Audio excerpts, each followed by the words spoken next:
రైతులు పాపం ధాన్యం తడిసిపోయి మా ధాన్యాన్ని ఎవరు కొంటలేరని రోడ్ల మీద ఏడుస్తూ ఉంటే చూసి బస్సును ఆపి ఆ జీవన్ అనే డ్రైవరు అరే ప్రభుత్వం ఈ ధాన్యం కొనాలి అని చెప్పి ఒక్క మాట అన్నడో లేదో ఆయన డిపోకు పోయే వరకు బిడ్డ నీ ఉద్యోగం తీసేసినామని చెప్పేసిండ్రు.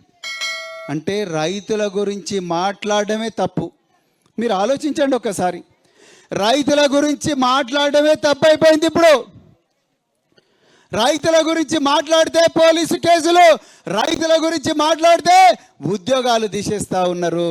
ఇలా రేవంత్ రెడ్డి గారు మొన్న ఒక ఇంటర్వ్యూలో అన్నారు, అరే మీరు నాలాంటి ముఖ్యమంత్రిని ఈ రాష్ట్ర చరిత్రలోనే చూసి ఉండరు.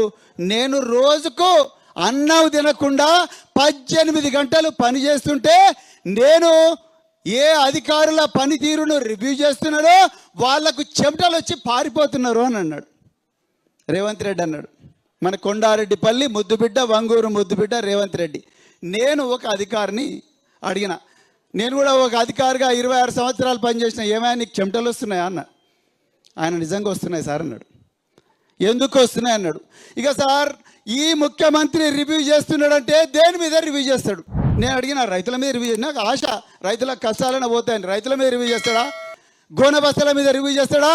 సుత్లి మీద రివ్యూ చేస్తాడా? దబ్బునాల మీద రివ్యూ చేస్తాడా? లారీల మీద రివ్యూ చేస్తాడా అంటే లేదు సార్ మీరు చాలా అమాయకులు, ఆయన సర్వే నెంబర్ల మీద రివ్యూ చేస్తాడు సార్ అన్నాడు. సర్వే నెంబర్ల మీద రివ్యూ చేస్తాడు.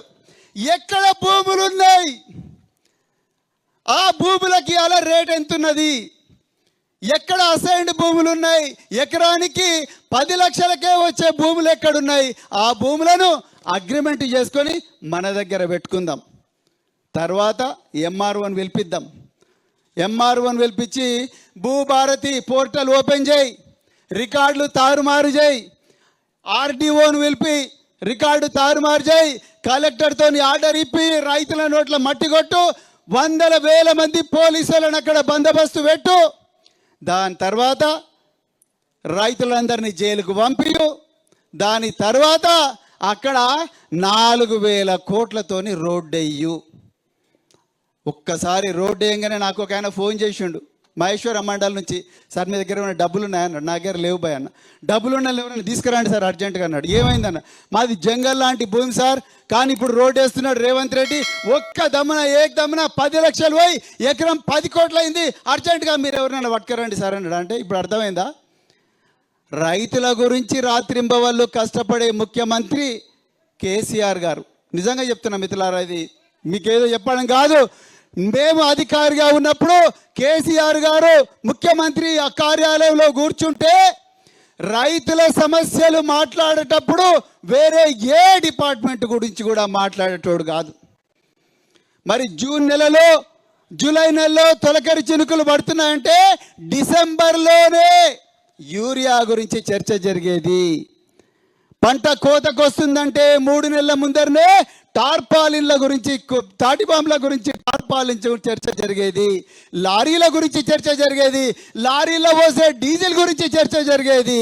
అవసరం అనుకుంటే కేంద్రంపై నరేంద్ర మోడీ మెడలు వంచైనా మన వడ్లు తడిసిపోయినా సరే కొనిద్దామని చెప్పేసి ఆ రోజు ముఖ్యమంత్రి గారు రాత్రింబవలు చర్చలు చేసేవారు. అది ఆనాడు ముఖ్యమంత్రి కేసీఆర్ గారు చేసింది. మరి ఈనాడు ముఖ్యమంత్రి రేవంత్ రెడ్డి గారు ఏం చేస్తున్నారయ్యా అంటే, లారీలు ఎక్కడెక్కడ ఉన్నాయి, ఇప్పుడు మరి జనార్దన్ రెడ్డి గారు చాలా బాగా చెప్పారు, లారీలు ఎక్కడెక్కడ ఉన్నాయి, ఆ లారీలన్నీ కూడా ఇసుక దందా చేయడం కోసం, ఇదే దుందుబి వాగు నుంచి ఇసుక దందా చేయడం కోసం లారీలన్నీ కూడా తీసుకుపోతా ఉన్నారు. అడిగిన బీఆర్ఎస్ నాయకులను పోలీసులు గల్ల పట్టుకొని తీసుకొని పోయి జైళ్ళలో పడేస్తూ ఉన్నారు. నేను పోలీసు వాళ్ళని అడుగుతున్నా, అయ్యా పోలీసు వాళ్ళు, మీరు వేసుకున్న యూనిఫామ్ ఎట్లొచ్చింది?